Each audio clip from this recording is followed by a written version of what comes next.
on today's StoryBeat. I was standing next to the camera, behind the camera for her close-up, and I was goofing around. Please remember, I was 6. I was goofing around. I was kind of making faces at her, like, to be fun. And again, Cloris Leachman, the mighty Cloris Leachman, very calmly took me aside and told me, whether you are on camera or off camera, you always have to do your best. You always have to help the other actor by being as good as you can, and you can't goof around because the camera doesn't see you. Another very big lesson learned at the age of 6 from the mighty Cloris Leachman. This is StoryBeat with Steve Cuden, a podcast for the creative mind. StoryBeat explores how masters of creativity develop and produce brilliant works that people everywhere love and admire. So join us as we discover how talented creators find success in the worlds of imagination and entertainment. Here now is your host, Steve Cuden. Thanks for joining us on StoryBeat. We're coming to you from the Steel City, Pittsburgh, Pennsylvania. Well, you're likely to already be a fan of my guest today, Bill Mumy. You know him as an actor, songwriter, recording artist, producer, voiceover artist, musician, photographer, and writer. Entering the world of professional entertainment at the age of 5, Bill has worked on over 400 television shows and is best known by fans around the world for the creation of many memorable roles, including the iconic heroic boy astronaut Will Robinson on the long-running classic TV series Lost in Space, Anthony Fremont from the Twilight Zone, and Lennier from the popular science fiction series Babylon 5, in which he co-starred for 5 years. As a prolific songwriter and recording artist, Bill has produced numerous solo CDs, as well as being half of the infamous novelty rock recording and short filmmaking duo Barnes and Barnes, best known for the classic Demented song and film Fishheads. He's also worked with the pop group America off and on for over 30 years, composing, producing, and performing with the band. Bill has also served as a consulting producer on the long-running hit TV series Ancient Aliens. He's written scores of comic books and television shows, and he's collaborated with his Lost in Space co-star Angela Cartwright on 3 books. Bill's autobiography, Danger Will Robinson, The Full Mumy, was recently published by Next Chapter Entertainment. I've read Danger Will Robinson and can tell you it's filled with fantastic stories and photos from Bill's remarkable career in show business. I highly recommend it to you. So for all those reasons and many more, I'm deeply honored and truly thrilled to welcome someone I've been watching and admiring my whole life, the extraordinarily multi-talented Bill Mumy, to StoryBeat today. Bill, thanks so much for joining me. Wow, well, it's my pleasure. I'm quite impressed hearing all that. You make it sound better. I think you live up to your reputation quite well. So you're the first person I've been privileged to interview in over 230 guests I've had that started in the business as young as you did. Clearly, you had to have been a natural actor. You didn't spend years and years in training prior to starting in the business. Did you know at that time that you were actually pretty good at it, or were you just a kid having fun back then? Well, I was kind of a slacker. I didn't get started really till I was 5. What took you so long? I knew that was what I wanted to do from the age of 4. When I had broken my leg and I spent about 10 to 12 weeks in a cast, I couldn't go run around with my pals on our idyllic 1950s cul-de-sac in West Los Angeles. So I just stayed home and watched, the Mickey Mouse Club and Zorro and George Reeves' Superman. And something about those 2 caped adventurers, along with some other stuff, Spin and Marty, the Lone Ranger, I really wanted to get inside the television, and I bugged my family. And so you can't escape your destiny, and it worked out. In terms of me recognizing that I chose wisely for myself, or that I was good at it, I'd have to say that probably after a year or a year and a half, I did realize that, because I booked the vast majority of auditions that I would go on. I would go into that room and I would read the scenes I didn't read them because I didn't even read, or, I was 6 or something. I would perform the scenes and then I would book those gigs. So at the beginning, I don't think I understood that I was booking them because I was good. I just was happy to do it and I enjoyed it. But after probably about a year of prolifically working, I did start to understand that I was pretty good at that. Well, I knew how to do it. It was your decision to start acting obviously your parents said yes. It wasn't their idea, correct? 100% my idea. I was an only child. My parents had me late in life. My dad was 50. My mom was 41 when I was born. Maybe my dad was 49.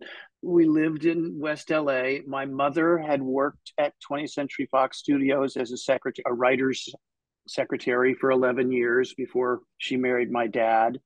Her father, Harry Gould, had been a very successful agent in Hollywood, but he mostly represented writers and directors, but he did represent Boris Karloff, and he got him the audition as, for Frankenstein, and negotiated those deals for him.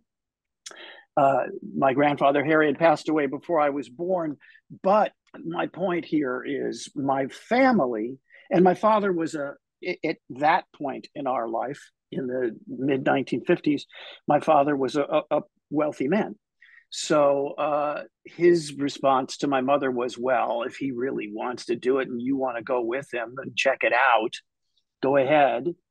And I did really want to do it. So my mother booked me on a regional show that civilian children were working in called a Romper Room, which was basically just a preschool on television, and they were regionally shot all over the country. So I went to do Romper Room, and her reasoning for that, which I think was wise, was to see how I would react on a set under lights with camera, and would I take direction or would I be, and I did, and I stayed on Romper Room for a couple of weeks, as opposed to, I think most people signed up for a week, and I stayed longer.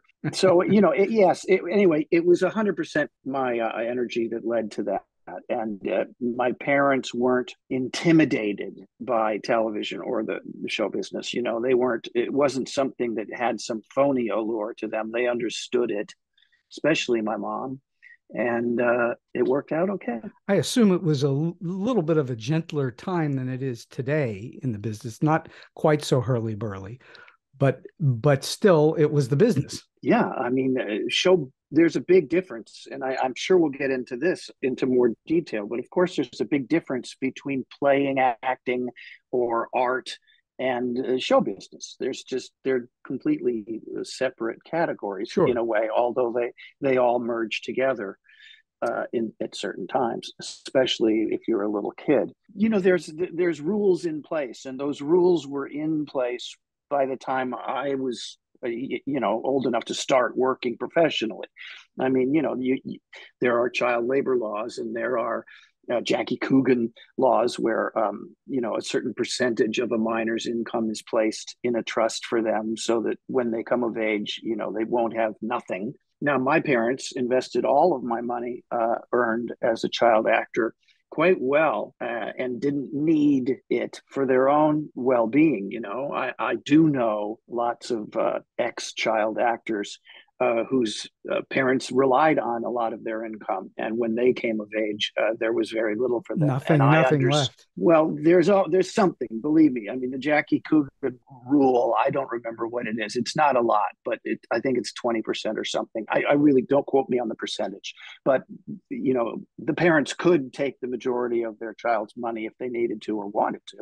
And that was never the case with me, although I do know a lot of people that was the case with. And I can certainly understand how that can lead to a lot of frustration and unhappiness. But that was not the case with Billy Mumy. Did you receive any kind of formal training, or did you just learn by doing it? You were just good at it. Yeah, I was just good at it. Eventually, a few years into it, I can't pinpoint exactly when, there was a lady named Lois Auer, Auer, and she lived up on Mulholland Drive here in LA. And I used to go to Lois on a Sunday morning at like 10 and spend 1 hour with her memorizing the next script. It was usually, you know, I mean, for like 4 years of Lost in Space or whatever, I would go, my dad would drive me to Lois. He'd sit outside or he'd run an errand. Lois and I would go over the script, and I would have the script memorized completely in an hour. I was very, very, very good at that. And I'm still, I mean, I'm not, you know, working right now on camera much, but I'm still very capable of, I guess you would call it an auditory memory skill. If I say something out loud, I will be able to maintain that. When I was a little kid, I was really, really, really good at that because I would learn everyone's lines. That was certainly, you're revealing that's part of your secret, because that's a gift. Not everybody has that. And that certainly had to have helped you walk onto a stage and be in it because you had all the lines. Yeah, I mean, it definitely did. And I mean, everybody has their gift, whether you can throw a fastball if you're in Little League, or whether you can paint a really good looking horse if you're 5 years old, or, you know, I mean, everyone has their gifts. And I think that my gifts were properly explored and exploited as a child, happily, you know, they were happily done. I remember very clearly when I was 6, and the first starring episode that I did on television was an episode of the Loretta Young Show. And it was the first time I worked with the great Cloris Leachman. And Cloris played my mom 4 times eventually. And any actor who worked with Cloris would tell you she bumped your game up considerably, and she really brought you to get the best you could bring. She made you rise to your highest level. On that first show, I was working with her, and as we were rehearsing master shots and things, she would go up on her lines, and I would tell her what they were because I had memorized them, right? And I did that more than a couple times. And then, you know, Cloris explained to me that she had a process, and she appreciated, you know, me knowing her lines, but she wanted to find them by herself.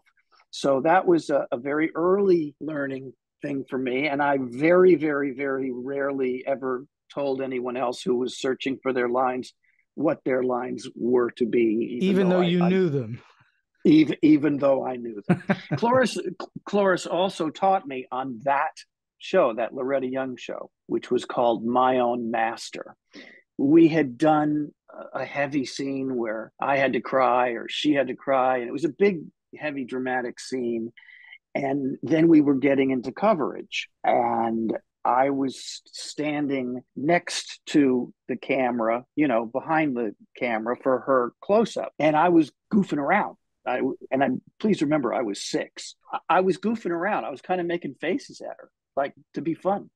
And again, Cloris Leachman, the mighty Cloris Leachman, very calmly took me aside and told me, whether you are on camera or off camera, you always have to do your best. You always have to help the other actor by being as good as you can, and you can't goof around because the camera doesn't see you. Another very big lesson learned at the age of 6 from the mighty Cloris Leachman, that I never, ever goofed off camera again after that. And you were immersed early on in professionalism, and it wasn't through a class, it was through the real world.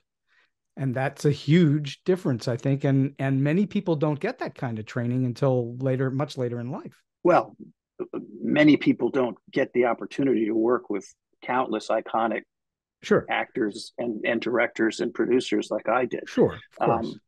Which was a really a great thing if you do look back at the eclectic diverseness of my early catalog, because a lot of child actors, and this is great, it's good for them, whatever, but a lot of child actors, you know, end up on a television show that runs for maybe 7 years or something, right? Sure, right. And they play the same character, and it kind of becomes, you know, easy. Whereas what I feel was a great blessing for me was from the age of 5 to the age of 10 and a half, which is more than half my life, and a lot of work in that period, I would go from a drama to a sitcom to a Western to a doctor's show to a lawyer's show to a feature film to a Disney movie I was constantly exploring various different characters, from the sick kid to the smartass to the mutant to the cowboy, all that stuff. So the ability to have that versatility and to work with so many people, as opposed to, and again, this is not saying anything negative about the opportunity to say work with Donna Reed for 7 years or something like that, but I really got to work with a variety of incredible, talented, iconic people, and I think that you can't help but absorb and learn from that, even if you aren't consciously trying to. You write in your book that you are a restless man and that you need to be creative all the time. Was that so when you were a kid as well? Were you very imaginative as a child? Yes, it was totally so. And even I'll give you an example. Let's just jump into the Lost in Space years for a minute, because I was there from the age of 10 to 14. Needless to say, the character of Will Robinson, along with Dr. Smith and the robot, eventually pretty much carried the show. Sure. I worked extensively in that, and I loved every second of it. Will Robinson was exactly what I wanted to be. He was Zorro, he was Superman, he was a superhero. I loved that. But okay, so I would have quite a lot of scenes in every episode. I had to go to school 3 hours a day and do reasonably well. I had to go to lunch, but even still, with all of that going on, I still managed to write and draw comic books almost every week about the Lost in Space cast. Oh, wow, really? Yeah, like Guy Williams and June Lockhart, they were the Comb and Karamia. Mark Goddard and myself were Captain Panther and Fox. And, all I'm saying is, in terms of always being restless and always having that creative need to combust with something, has been with me forever. I brought my guitar with me to the sets always. I started playing at 10, but the reason Will Robinson ended up playing on 5 or 6 episodes of Lost in Space was because Irwin Allen saw, if he's not here, he's playing his guitar over there. So yes. Were you writing songs at that age too, or did that come later? I started writing songs at 11. I wrote my first 2 songs at 11. And I used to go out for promotional personal appearances during hiatuses and stuff. I'd go to like county fairs and things, or radio shows, and all over the country. And I'd bring my guitar and be this little troubadour, and I would play songs of the day and a couple that I had written. I remember co-hosting a talk show. It was a network show called The Woody Woodbury Show, and I co-hosted that for a week. Michael Melvoin was the musical director, and I played songs that I wrote. At what age? You were 11?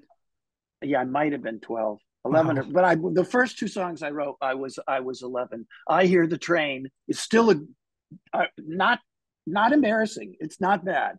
The first one I wrote was called Traveling Bill. That one will stay. That one will stay in a locked file. It was me trying to be the Kingston Trio. Yeah. Many people who are creative, many that I know and many I've read about, will claim that the work comes through them, that they're not actually creating, that the work is coming through them from somewhere, whether they call it God or the universe or energy or whatever they want to call it. Do you feel the same way about your creativity, or do you feel like you are the instigator of the creativity? There's different categories of that. As a songwriter, there's nothing that I respect and appreciate more than the muse jumping into me, like, without even consciously turning on a radio, but you get this signal. It comes to you. And I learned, oh my gosh, at least 30 some years ago, I don't care if I'm at a dinner party. I don't care if I'm, at a Lakers basketball. If I start to get this idea, then I'm going to listen to it, respect it, and see how far I can take that. Okay, so if you're at a party or at the Lakers game, How do you then, do you carry something with you to write it down, or what do you do? In the past, there were actually times when I would drive to a guitar store if I wasn't near my house. And I would go, I would go off into a corner of a store, pick up a guitar, and I'd go off into a corner of the store and find out exactly what that melody was, or that progression was, or flesh out a few lyrics, Nowadays I have an iPhone, like most, or whatever you call it, a smartphone. So if I do get an inspiration, I can just talk into it, and it stays there. But I've learned never ever to ask the muse to be put on pause. I don't ask it to come back tomorrow or at a better time. If I'm getting something inspiring, then I will see it through to the best of my ability. But on the other hand, I'm also after so many decades in the entertainment business or art business, whatever you want to call it, I'm a craftsman too. So, Sure. If somebody asks me to write a theme song, or if let's just say America was going to make a record and Dewey has a few half-finished ideas, I will sit down and, we can do that. I can be a craftsman and get that done. As an actor, if I, the vast majority of my work as an actor, I didn't write. So that to me is very different than receiving, an inspiration. Here it is on the paper. And I've always done two things. One is I would learn it, memorize it, and I would create a character that was reasonably true to my own inner self, but always believing the framework that I was placed in, whether that was 100 years ago or 100 years in the future, whether I was, adventurous or whether I was meek, I could put myself into those scripts and I would do it. And then the second thing that I would do is I learned very early on to listen to what a director wanted. So if a director wanted somebody to be quieter or zippier or, just directed me. You learned early on to be malleable in receiving that direction. Yes. But as a child actor, I rarely was off the mark in terms of what they wanted. I would have gone in and auditioned and they would have said, great, can we book Billy? There wasn't a lot of, okay, I've booked this gig and my interpretation of what you want me to do is very different from, yours. I mean, there were always some tweaks here and there, but generally I was pretty close to what they wanted. Clearly you worked so much that's evident. You weren't going in and they were struggling with you. You were just coming in and doing it. And that's why you were who you were back then, where you were constantly being booked. So you're mainly known, I think, for working in dramas, but a lot of the dramas you've been in have a light edge to them. And you've also worked in a bunch of comedies as well. Do you have a particular preference for one or the other? No, I don't. My preference was always kind of to be in a comic book vibe. I mean, as an adult, I remember doing a few things I'd never done before. I called the producers at Warner Brothers on the original Flash television show. I didn't know them, but Mark Hamill is a good friend of mine. Mark had done a couple episodes, and David Cassidy was a friend of mine, and he had done an episode. And I was like, I'm watching the Flash, and I went, I want to be on the Flash. So I called the producers on, not through an agent. I just called them on the phone, and it was interesting because it's not my nature to do that, but sometimes you really do have to take your shot. And I remember sitting here and calling, and hi, it's Bill Mumy for Danny Bilson and Paul DeMaio. Who? It's Bill Mumy. And what is this regarding? The Flash? Hold, please. And I could easily have been blown off. I mean, right? Sure. But as it turned out, they took my call, and I went and then did a nice guest shot on the Flash, which made me very happy. Well, they knew who you were, of course. Yeah, they did. Of course. But it still was a bold thing, in my opinion. No question. For me to do, and it wasn't something or isn't something that I have done much since. And most people would not get to them at that point if they didn't know who you were in some way, whether you were referred in or some. If I called them on the phone, they wouldn't have answered my call, but they would answer somebody like you because they knew who you were. So that was helpful. But like you say, they could have easily blown you off too. Yeah, I think, of course, that's true. I think in terms of your theme, so to speak, I was basically saying, sometimes you have to be pushy if you're trying to get into show business, and if you can say, hey, call somebody and say, hey, I know this guy who you work with, and he said, I'd be good for this.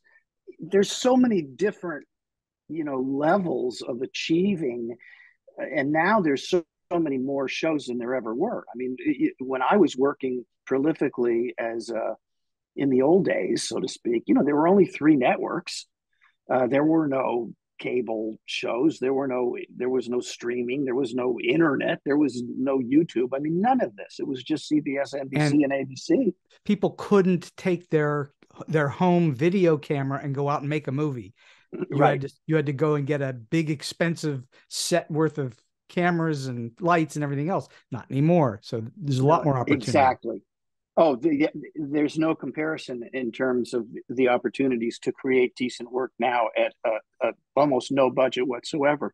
I mean, when I first started going into the recording studios, my band was, in record plant a lot, and it was $300. Not that I was paying for it, but it was like $300 an hour, and you had all of this big 24-track 2-inch tape and all that stuff, and now you can almost meet that quality on an iPhone. For sure. It's crazy. Almost. So I want to talk for a moment about acting specific, your process as an actor. When you get a script, you book a gig, you've gotten a script, where do you start? What's, aside from reading the script, which is the obvious, but where do you begin to develop a character?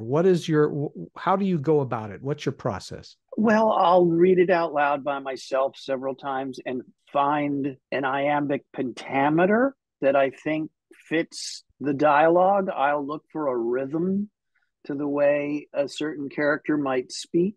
I might emulate someone I know personally. I might emulate someone I don't know, but that I know their tonality. And then generally, my wife, Eileen, we've been together 40 years. So, that covers some time. She'll work with me. She'll cue me.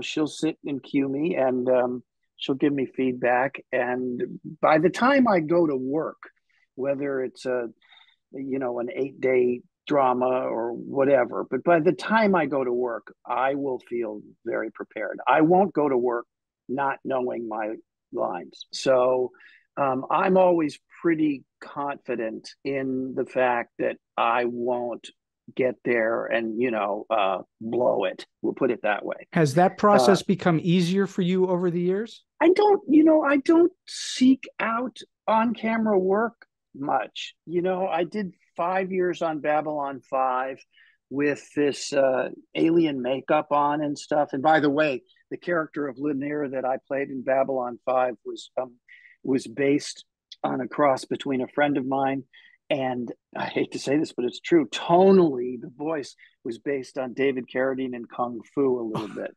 Wow. But you can hear it in there. If you listen to it with that in mind, you'll go, oh, yeah, I can hear that. So I did base that Lennier tonally on David Carradine and a guy you wouldn't know. I don't know if I find it easier or anything like that. It's acting is not something I do at home. Sure. Acting for me after the age of 17-ish is a gig. It's a job. I like it. It's much better than, being in Afghanistan or it's a gig. So I don't sit around my house, although I write, characters and television and comic books and things, but I don't really consciously sit around and act. Whereas making music is something I will do because I'm compelled to do it. I will doodle, I will paint a little bit.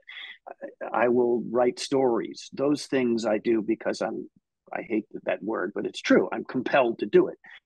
Acting wise, it's just, It's something that comes along. And in the last decade or so, I've chosen really not to throw my hat in the ring, largely because, and I say this, I don't mean to say it self-servingly, but it's, of course, everything we do is self-serving.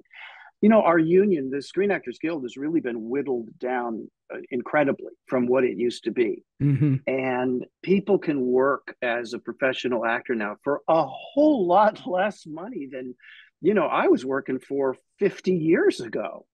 So that rubs me wrong. You know, It's like if crazy, isn't it? well, it's disappointing. You know, there was always certain things that were, I felt, forever in place. If you go to location, they fly you first class. Well, they don't do that anymore. If you go to a location, they pick you up, they take you there, and they bring you and they give you per diem and this. They don't do that anymore. It's all a very different schmooze. And in terms of something that I dealt with as a child was the lack of continued residuals. You know, that I there's no point in me whining about it. It's just the work you did prior to 1974 or 75. They don't pay you residuals for that work. Well, there's a whole lot of Billy Mumy work. A whole lot. You know, I mean, if I got paid when Lost in Space was running now, or Twilight Zones were running now, or Bewitched, or Monsters, or, you know, I Dream of Jeannie, or any of those. I mean, I don't want to sit here and name all those shows, right? But I mean, if I got a pizza for every time one of those shows were running, I'd have a lot of pizza, you know?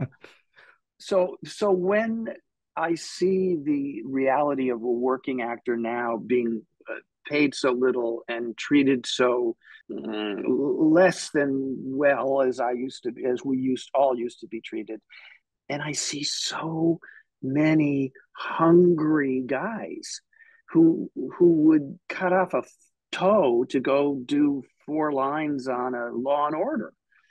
I let them have it. You know what I mean? Let them get it. I don't care. I don't really want to do that. I don't want to.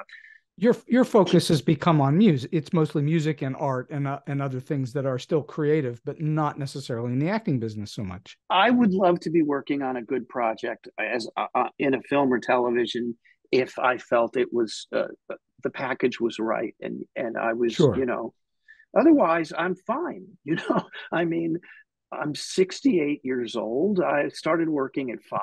I don't need the money, but I don't like the idea of working without receiving it. No, you know, I'd like to do it, but only if it's something good. You know what I mean? You wrote in the book, and you put it in several places, how much money you got paid for certain shows.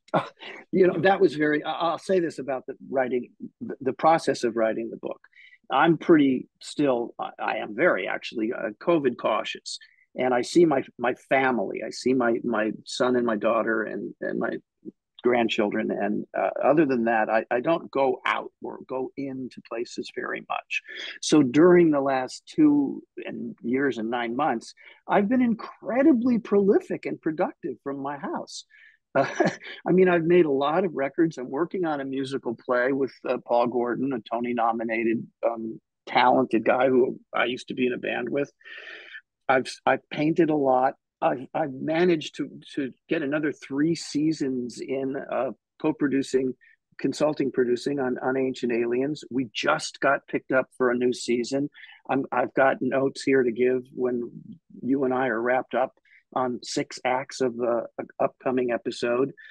So yeah, I haven't been interested in kind of going to a soundstage and sitting in a honey wagon to hit my mark and be the villain of the week for a couple of days. And because of technology, you can do it from your home. You don't have to travel. Exactly. I mean, I haven't been on a plane in almost 3 years. Wow. And I'm not looking forward to.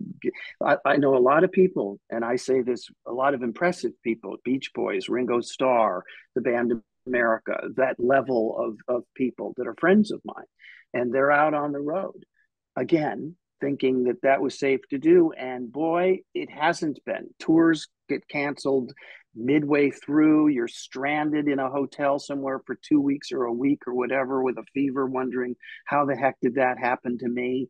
I can't tell you the amount of airport nightmare stories I've heard in the last couple of years from just the way people are acting and treated it on planes and stuff. I like to perform, and every week I play live on my social media. I try to entertain people, and but no, I'm not looking to rush out there and get on a bus. What I'd love to chat about, because you're triggering this thought about how do you deal with challenges in the entertainment industry. You write in the book about the physical challenges you went through on Babylon 5 with the makeup, and you've had other challenges. You write in the book about the physical challenges of working on Papillon and so on. How do you look at challenges? Is it something that you must work your way through? Do you have a technique or a thought as to how you work your way through those challenges? In the case of COVID, you've overcome them by working at home, but you can't do that for virtually everything always. So do you have a thought about how you overcome difficulties in production or out of production? Well, out of production, it comes down to what something has a value to you. Mm-hmm. If you really want to do something, right? If you really want to be a part of a certain project or do something, then you'll just put up with those challenges in order to make that happen. But there's also a level Is it that simple? Just putting up with it? There's nothing beyond that then? Just putting up with it. There's also that personal level of what we call our comfort zone, mm-hmm. right? So how wide are you, or anybody that we're talking about, how wide are you willing to stretch your comfort zone? Sure. And a lot of that depends on multiple factors. It depends on income or finances or security or reasons why, happiness, all these different things. I'm very happy in my comfort zone, right? So it takes quite a lot to get me out of it. You and me both. I've worked at home most of my life, some of it out of the home, but I understand what you're talking about. I'm good at being alone at home, working on writing and other projects. So I understand what you're talking about. Not everybody can handle that, by the way. I have friends of mine, I bet you do too, who can't stand being with themselves for long periods of time. They have to get out of the house. They have to go be with other people. I definitely have very close friends that are like that, but can't really. That are. I consider myself to be restless, but not in a traveling description of that. In a creative way. You're restless creatively. Yeah, but I have friends that have been on the road for over 40 years, and when they're not on the road, for instance, when the first year of COVID restrictions hit us and everything was locked down, I have some good friends who were going nuts. It's like their marriages were like, wait a minute. You're here all the time. What is this? I thought you were going to be on the road for 7 months. I have to look at you every day. Have you been able to do any voice acting from home? A little bit. I did a science fiction pilot. I did a couple of narration things. Little bit. It's funny because it's like waves at the ocean. They come in sets. My ability to read copy is not diminished from what it was 20 years ago, mm-hmm. Or 15 years ago. But 20 years ago or 15 years ago, I was working almost every day. It was great, which was another reason why after Babylon 5, I wasn't actively, hungrily pursuing on-camera work. I was saying, farmers, get you back where you belong. For a heck of a lot of money. I was narrating A&E biographies. I narrated 53 of those. Wow. I was doing Bud Ice commercials and Ford commercials. And it was just what a nice, easy appendage and arena of show business voiceover work is. And you don't have to put all that makeup on. You don't have to put any makeup on. And it's great. But and I'm just being honest here, like I say, it comes in waves. There's a period where, man, I was a hot voiceover guy, and right now I'm a cold voiceover guy. That's okay, but I'm still here, ready to speak. I'll probably read the book as an audio book sometime, next year. You should. I'm not blowing smoke. The book, you're a really good writer. I assume you wrote it yourself. It wasn't like no help. No help. You're a really good writer. I've been writing my whole life, and it's very compelling to read. It's fun to read. It's easy to read. All those things are signs of a very good writer. And so I truly recommend the book to anybody that's interested in Hollywood, how the business works, crazy stories, because you definitely tell a few crazy stories in there. But it's difficult when you say you're a writer if you don't know how. You know how to write, which is a good thing. Well, thank you very much. I wrote a lot of Marvel comic books in the 80s and early 90s, and some DC other publishers. And when you're writing for big companies like that, you have editors, and those editors teach you what they need to teach you. Of course. Then I had co-created a television series in the late 90s called Space Cases for Nickelodeon that was running around the whole planet for a while, 2 seasons. And again, that's where I learned that you have to accept stupid network notes. You have to. No, I'm so serious about this. This is really in terms of giving advice to people, right? If you're going to enter show business, and if writing is a part of your thing, you have to accept that people are going to try to dumb your stuff down. And they're also going to just kind of justify their own paychecks by saying, yes, in Act 3, you have this as a blue room. I think it would be much better if it was an orange room. And you just like go, yeah, great idea. That's great. That's a great note. Thank you. That's your technique for taking notes. That was a question I have on my list of questions for you, is how do you deal with notes, which is a really good thing to cover. You just indicated, and am I right to assume that you just take the note, accept it, tell them that it's, fine, and then go off and either ignore it or address it in some way? Yes? Yes. I think the best way to do it is to make them think that you agree with their note and change your work as little as possible to appease the powers that be and still be true to your project, or not really lose something that shouldn't be lost. But if you have to lose something that you don't want to lose, you've got to get to a place where you can just lose it. You have to just say to yourself, there's art, and I can stay home and I can write poetry, or I can write short stories, or I can do what I want. No one, and I can put them up on the internet or whatever. Or I could get a job working for a network or a studio or a production company. And if they're going to want to say, change this, change that, you just got to do it. You have to do it. And sometimes, another thing, which is true, sometimes notes are good. Sometimes That's someone right. gives you good notes, and Sure. you go, oh, okay, all right, I can do that. That's cool. Yeah, I see that point. It's an interesting change. Let's do that. The other thing that I recently was reminded of is you don't lose an early draft of anything. It's still there. That's right. So it's like there's no reason to not take a note and say, okay, let's see where it goes. Let's try this, because your thing that they're giving you notes on is still there for you. You can go back and say, you know what, this was better, and maybe they'll say, you're right, but we wanted to try it the other way. And as the late great Rick Rosas, the bass player, said to me a great line that I love to remind people of.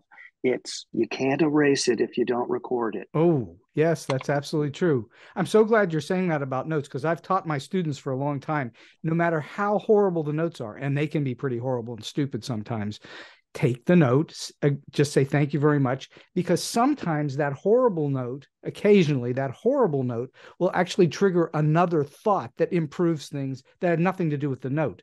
But the note itself triggers another thought. I assume you've had that happen. I have had that happen. And I've also had, the most insane notes that you had to swallow. And, sure. You just swallow them. When we were doing Space Cases, there was they're out in space. And there was a scene where one of our characters had to go out to repair the ship and do a spacewalk. So the network said, well, why are they in this suit? We can't really see them. And Peter David, my writing partner, and I were like, because you have to wear a suit when you are outside in the vacuum of space. And they were like, well, it's a television show. Can't we just send him out? No, you can't. Well, we would prefer that he doesn't wear the suit. And it was one of those things where you just like went, holy moly, okie dokie. All right, so let's turn our attention to songwriting, which I know is a love of yours. When you get an idea for a song, is it usually lyrics first? Is it usually music first, or is it just come in all different directions? Well, I get it both ways, but I get a lyrical, rhythmic thing most of the time.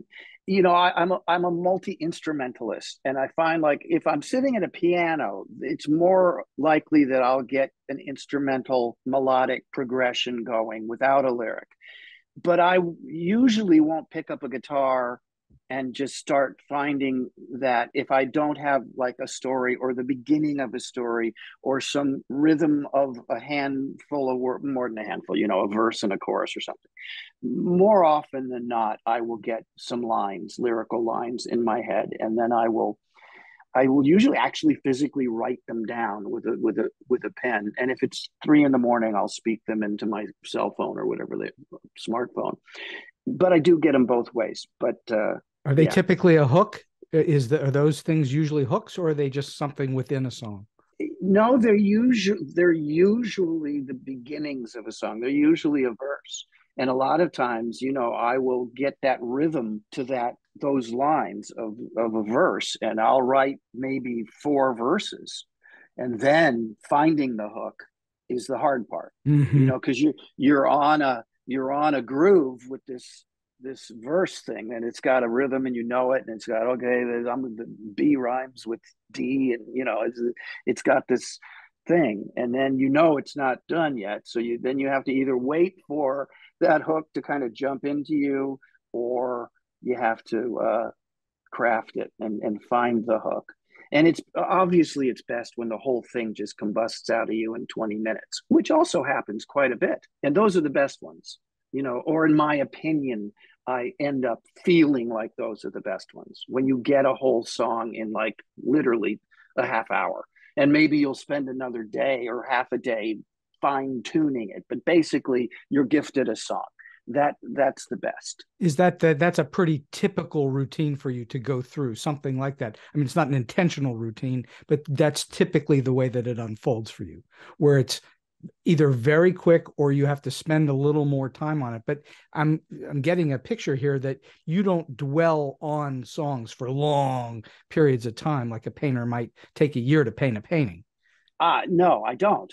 But on the other hand, I will find myself returning to an unfinished thing. Sometimes it's 15 years old. Really? And finding new something fresh in it that I didn't recognize at the time, and finishing it, or putting it, or using a piece of it as a bridge. Sometimes songs or parts of songs can be modular and find themselves new homes. Do you produce In fact, I have a nice studio in my house, and I play everything. I mean, it's not that I want to. You play drums and piano, and what all do you play? Yeah. Guitar, drums, piano, what else? I play guitar, bass, drums, piano, percussion, harmonica, mandolin, banjo. So you don't need the resources of a quote unquote producer. You do it all yourself. I do. That doesn't mean that I wouldn't rather be in a room with 3 other players, like when we cut the first Action Skulls record or something. I mean, look, there's nothing really better than looking at each other's, whether you get leakage in the mics or whatever, but seeing your bass, somebody on bass and somebody on drums and somebody else on guitar or keyboard, and going 1, 2, 3, bam, and you're grooving together, and it's just great. I mean, obviously, I think that's an ideal reality that is rarely afforded to me. Also, I will say this: I have a very, very, very consistent tendency to record when I get a song. I do not like to tell it to hang out. Now, that doesn't mean I can't consider those recordings demos to be redone at another point in time. But most of the time, vast majority of the time, I will finish a song, and then that's it. I'll play an acoustic guitar part. I'll sing a really rough vocal. I'll go to the drum set. I'll lay down a groove. I'll sit and work out what I hope is a really cool bass line. Then I'll start sweetening it with a little keyboard pads or something, add a couple more little guitar things, sing it for real, add some harmonies. Bob's your uncle. Do you consider yourself to be an arranger as well? Sure. Yeah. These skills that you have, you've just also developed those from being a kid forward. And that's not, you didn't go to school to become a composer. I took guitar lessons for 4 years from the age of 10 to 14. And then I've been in bands. And there's no better way to learn new chops or new progressions or new inversions or another instrument than being partners with somebody who can show that to you or that you just absorb it from. So one of the things that you have in a band is you've got this element that you can't control, which is the audience. When you're in the studio and you don't have that feedback, whether from your fellow musicians or an audience at large, is that challenging for you in some way? Do you just trust your own instincts, or do you then need to play it for any number of people to know whether you hit something or not? No, I pretty much trust my own instincts. I will. No, the older I get, the less I search for confirmation from outside sources. Mm-hmm. If it feels right to me, then I'm pretty okay with it. I did study music in college, for a short amount of time. So, I mean, I've had my educations. When we're talking about technology, we're living in a world where I know if something's in tune. So if I get things right in the studio, it's like, wait a minute, and I hate to say this, but I'm not afraid or averse to using the technology of today. If I play a bass line for a 4-minute song and I play it back and I go, oh, I should have hit a C, not a C sharp in that bridge. Well, I can go in, punch it in, sure. And I can move that. I can not even punch it in, of course. Auto tune it. I can move that one note, sure, from C sharp to C, and that's something you couldn't do until, I don't know, 10 years ago or something. But obviously, I want to hear real voices and I want to hear real things. But we do have the technology to tweak things that maybe 30 years ago you would have maybe left because you didn't want to mess with it. You'd say, well, okay, we can all point to great classic records by huge bands where you go, oh, there's a goof there. The Beach Boys, Beatles, Doors, whatever. All of them, absolutely. You can find those little things and go, oh, yeah, I wonder why they didn't fix that. Or, wow, Paul's voice cracked on that. Same with the greatest movies. You can find mic drops into frame and all that kind of stuff, and all kinds of art that now they could go and they could erase it out of that frame if they wanted to, right? Exactly. Yeah. So you want to work with technology and not allow technology to control what you do. But it is pretty cool that we can do these things, and we can do them in our home. I have great microphones, and I have really good sounding instruments. But I tell you, in today's world, you can pick up, and I'm not trying to do commercials for anybody, but you can pick up an Epiphone or a Fender Squier guitar, Fender Squier bass for a couple $100, get a decent mic and a program in your computer, and man, you can make a great record. You really can. Yeah, it is amazing how much the technology has shifted everything. I want to be sure to cover your autobiography a little bit more before we close down on the show. Yes, please. So tell me about your process. Did you sit down and did you have diaries? How did you remember all this stuff? About 2 years ago now, Angela Cartwright and I wrote a memoir on our years together on Lost in Space. It was published by the good folks at Next Chapter Entertainment, Next Chapter Books. It did very well. Mary McLaren, the publisher, gave me the inspiration to write my autobiography. I've been asked to write it many times over the years, and I had resisted it, or it had resisted me, but I do have a good memory. So here we are. I'm still choosing to stay home. A lot of people aren't, but I'm still choosing to stay home. And I'm wrestling with this thought of, am I going to do this? Can I do this? How do I do this? And finally, it just hit me that the way I look at reality is not linear. It's not from 9 in the morning till noon all the time. It's like, oh, I'm thinking about this gig I played in 1972, and now I'm thinking about this gig I played in 2019, or what, it goes back and forth, your thoughts on relationships. So I said, okay, I'm going to write this, and I'm going to write it in a modular, non-linear way. So I was capable, and it took me about 22 weeks of coming in here into my office, my studio, getting the page up here and saying, okay, what do I remember about Ozzie and Harriet? maybe that same day I'd say, all right, let's tell that story about locking Bob May inside the robot. then I'd be in bed at night with my wife Eileen, and she would say, "What'd you write today?" And I'd say, "Oh, I wrote about this and I wrote about that." And God love her, she would say, "Did you tell that story? Have you written about that story where your dad stole your bike back?" And I went, "Oh no, that's great." I'd get up and I'd come in here. So I had this modular jumble, and I started finding what I felt was the proper groove with it. I wanted to touch on the various shows that most people are familiar with. I did, so I had those memories. But then what really helped me so much was when my mom passed away 11 years ago. We have her stuff, and it's not stuff that I look at very much, but I have several of her journals, diaries. And so I went to those, and what was so great was not sharing her thoughts so much, but sharing the fact that she would write down, Billy worked at MGM on National Velvet for 3 days, was paid $530. Wow. Right. And there was all this stuff in her journals that I'm sure people will find really interesting to think, well, how much did he make? Oh, wow, he made that amount of money in 1962. Like, that's nothing. But, here's how much I was paid for the Twilight Zone. But she had days worked, studios worked at, and other details in her journal that I certainly would not have remembered.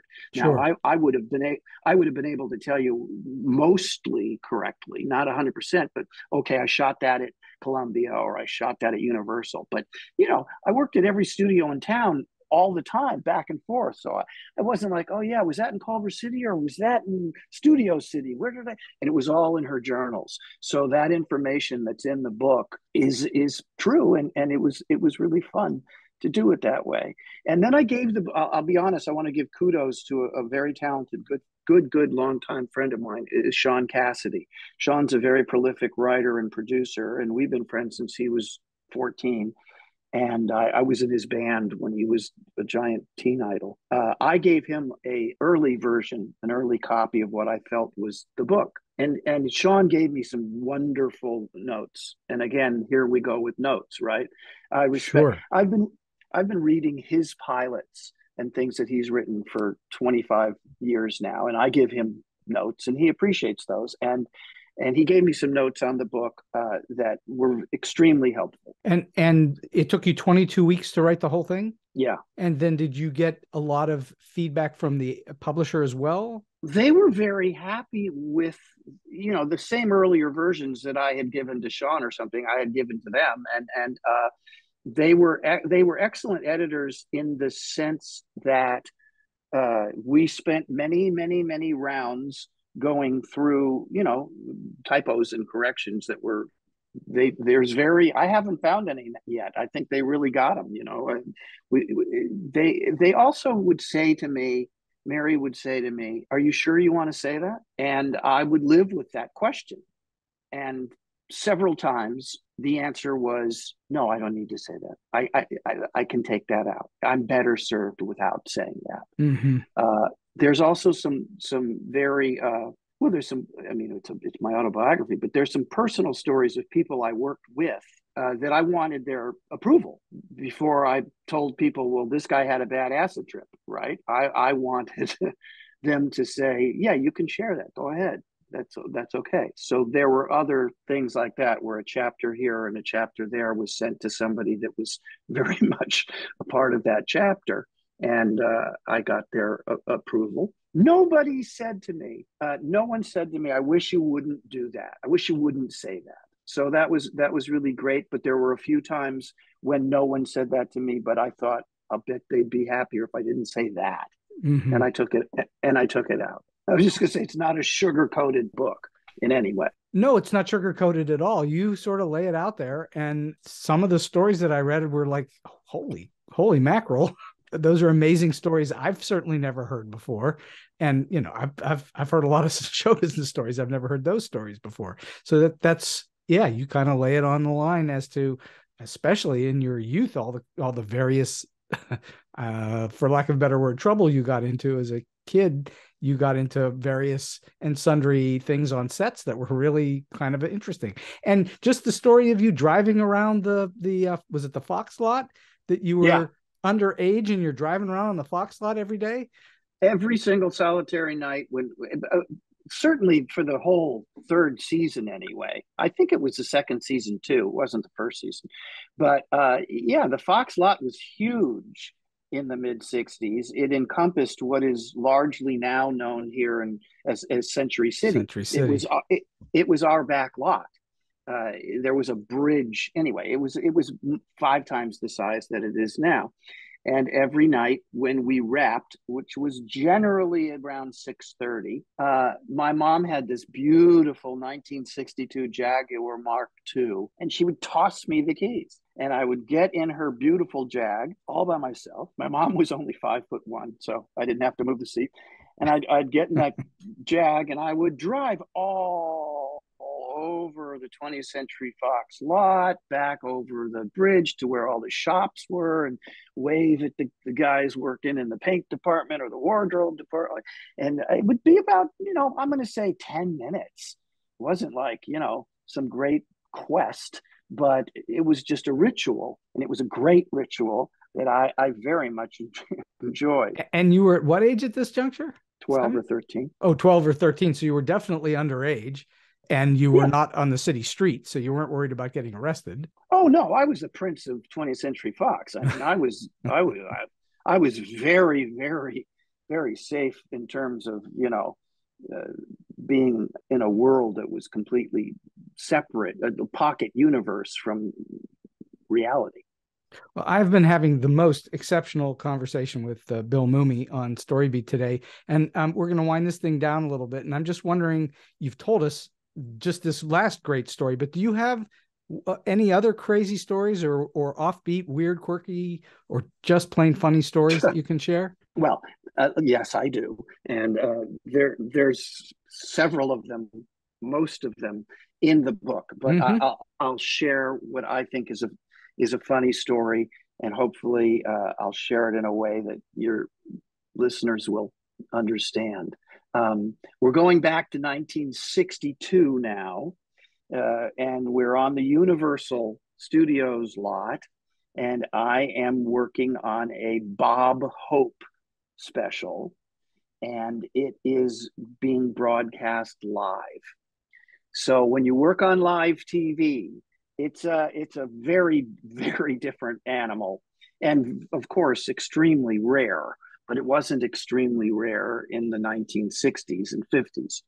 So when you work in live TV, you rehearse it like a play several times, and the directors are up in the back of the soundstage like a theater in a booth where they look down, and they have little headsets that tells the cameramen, there are usually 3 or 4 different cameras in front of the set, and the directors will say, cut to camera 1, cut to camera 4, pull into camera 3, right?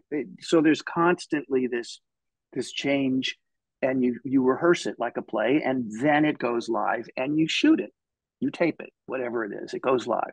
So we're doing this Bob Hope scene, and it's me and Bob Hope and a handful of other people, and a dog, and it's a big dog, like a Tramp from My Three Sons kind of dog, right? A big kind of sheep dog, And so everyone who was watching television at home was unaware of the fact that what we were seeing as we were taping live and broadcasting this scene was during the scene, unexpectedly and unprofessionally, this large dog just started doing that dog circle dance where they start going in a circle really fast, and then they drop a huge dump in the middle of the stage. So I'm watching that, but I'm also trying not to laugh because I know that we're working. It was J.P. Morgan, the actress J.P. Morgan, and Bob Hope, and me, and anyway, and this dog. And I watched as this dog took a big poop, while obviously up in the booth, the director's calling, "Oh, no, zoom in, camera 3, get," So I mean, that's just a funny little weird television live TV anecdote that, in essence, although it wasn't behind the scenes, it certainly wasn't broadcast that way, yet it was a pretty funny memory of mine. And to the best of your knowledge, it didn't go out live that way. They cut around. Yeah, no, they cut the cameras. I'm sure somebody up in the booth, like, it wasn't that much of a mystery that, when you see a dog starting to do that circle thing, they're going to poop. And there's really nothing they could do about it because we were out there live. So obviously they moved the camera around, and so people at home didn't see that. But and Bob Hope didn't make fun of it? No, if he did, it was after we cut. That's all I was 8. That's all my memory has maintained. That's a great story. And like I say, in having read your book, Bill has lots of great stories in the book that are, it's some much more elaborate than that, but some absolutely fantastic stories in the book. Last question for you today, Bill. This has just been so much fun for me. You've given us tons of advice already, but I'm wondering if you have a solid piece of advice or a tip that you like to give to people when they ask you, how do I do this? Or how do I get in the business? Or what do I do?